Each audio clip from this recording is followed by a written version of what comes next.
And so he wanted to come on and talk about that. We're always honored to have him. But we'll cover about 20, 30 minutes on that. Then I want to pick his brain because he is the father of Reaganomics. He is one of the top 10 living economists, according to Forbes and other major publications. He's won some of the biggest honors from the French, U.S., British government. He is a best-selling author, former editor of the Wall Street Journal. So I want to get into North Korea, Iran with him. I want to get into the economy. I mean, they're openly talking about worldwide meltdown now all over the news. And, of course, he talked about this years ago via the derivatives and everything. So we're going to talk about it all with Dr. Paul Craig Roberts in the next hour. Doc, it's good to have you here with us. Hi, Alex. You look good there via Skype video feed. Right. Well, thank you. So much is going on, so much is happening, but we're going to go to break in a few minutes. But get into this whole POW situation and your research on that. Well, you know, it's not my research. It's Sidney Schanberg, the Pulitzer Prize-winning New York Times reporter and editor. He has proven beyond all doubt and presents all the evidence that American prisoners of war were left behind in Vietnam. So that's a scandal. The second scandal is that every administration since Richard Nixon's has continued the cover-up. And the third scandal is that despite his high standing in journalism and all the prizes and the Pulitzer Prize and his high post at the New York Times, he was never allowed to write the story. And so it only came out in an out-of-the-way publication a year or two ago, about 2 years ago. Yeah, we actually interviewed the folks involved at the time. In fact, I think I even interviewed him. In fact, let's get him back on, or some of the families involved. But the issue is, when I say your research, I'm saying, you know, you're writing about this now, how this your research into how this ties in to the mindset of the ruling class.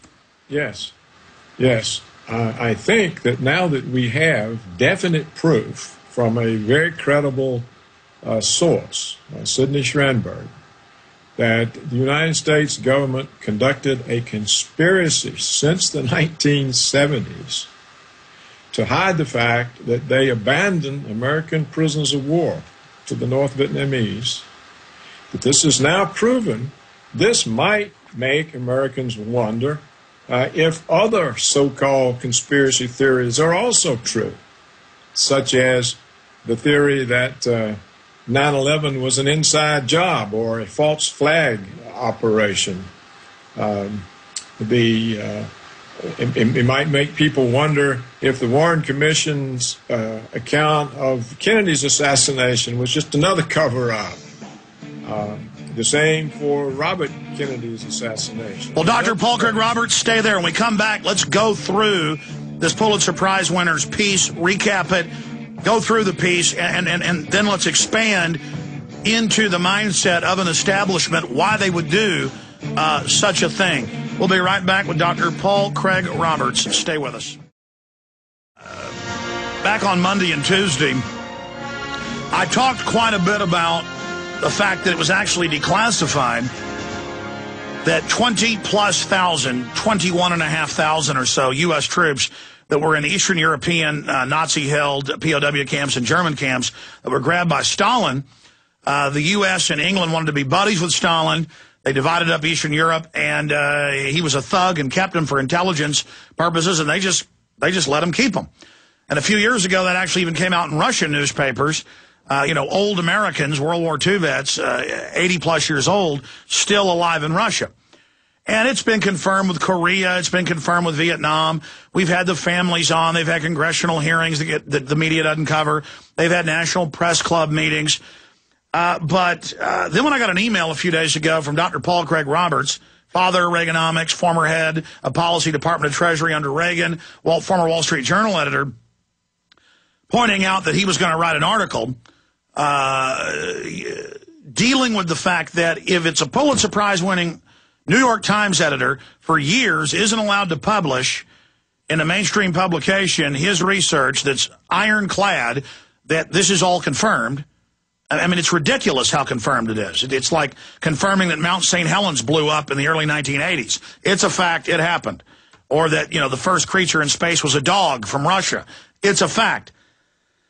And, you know, the angle, and of course Roberts wasn't listening to me. He separately put two and two together because we're all having these same understandings that if they'll leave our troops to die, or if it's like Doug Rockey I've had on. He was the head of the DU program for more than a decade. He wrote the handbooks for the Pentagon in the 80s.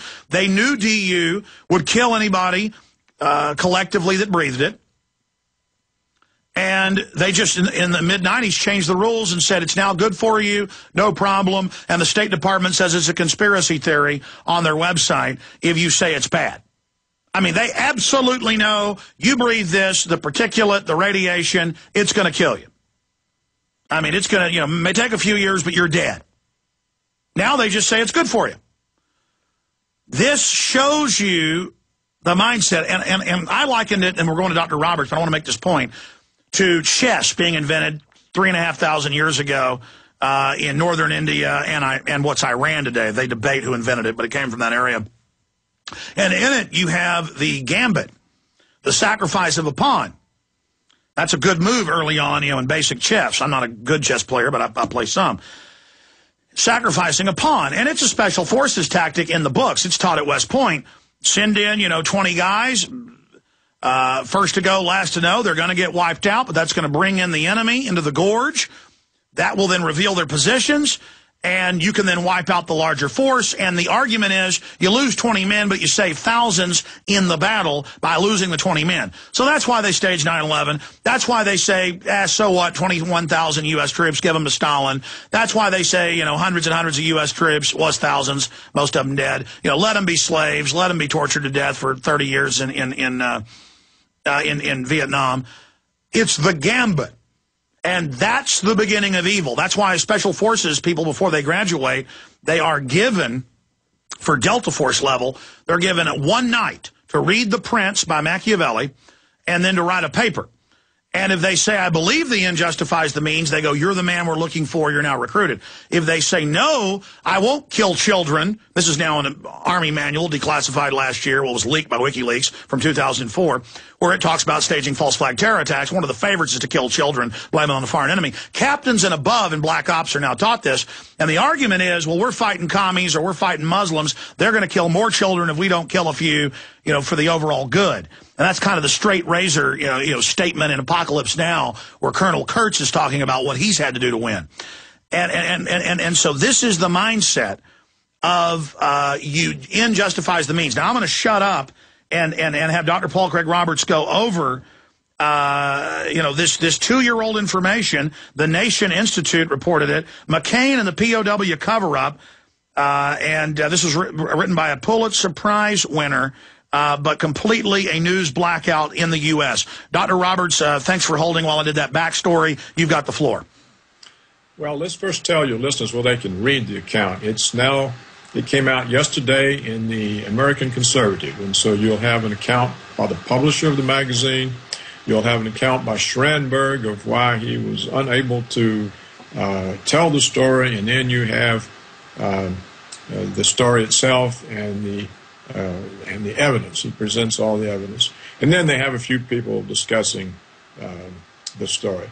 Now, it's also, I think, this morning, it was all put up on antiwar.com. And I'm sure you'll have it up on your site. So that people can see that what was branded a conspiracy theory for several decades by the government, by the media, by all the mainstream, the establishment, they got rid of the POW issue by calling it a conspiracy theory. It's now been proven beyond all doubt that the conspiracy theory was true. The POWs were abandoned,